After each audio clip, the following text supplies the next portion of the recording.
We'll pull it into the path field and rewrite that to form what we're looking at here. Okay, I'll jump back to the browser, and under Fields, we'll click Add, and let's do a search for comment. Again, we want comment count. And if we look down, it's the second option here, Content Comment Count. I'll check it and click Apply All Displays.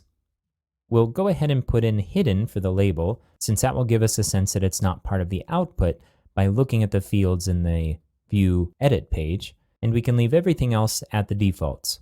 I'll click Apply All Displays, and now, remember, in order to make this hidden field available to us later on in the view, we need to have it above the field that we're going to insert it in.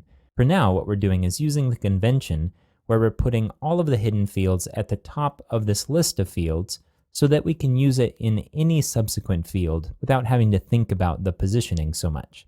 So I'll click this arrow next to fields, and I'll click Rearrange, and we'll drag this hidden field up to the top. And I'll click Apply All Displays. Okay, now we can add our path and rewrite it.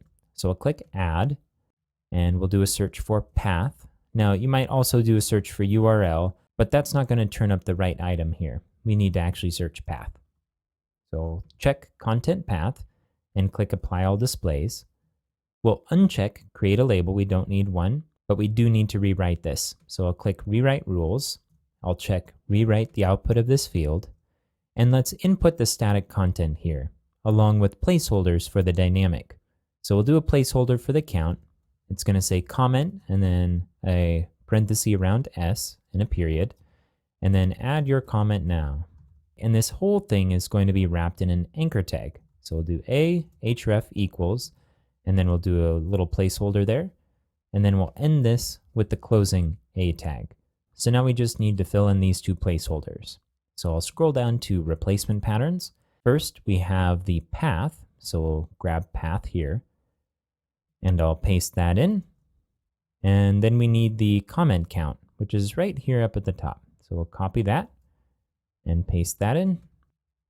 Okay, so that should be what we need. Let's click Apply All Displays and check out our work. I'll scroll down, and you see 0 comments, add your comment now.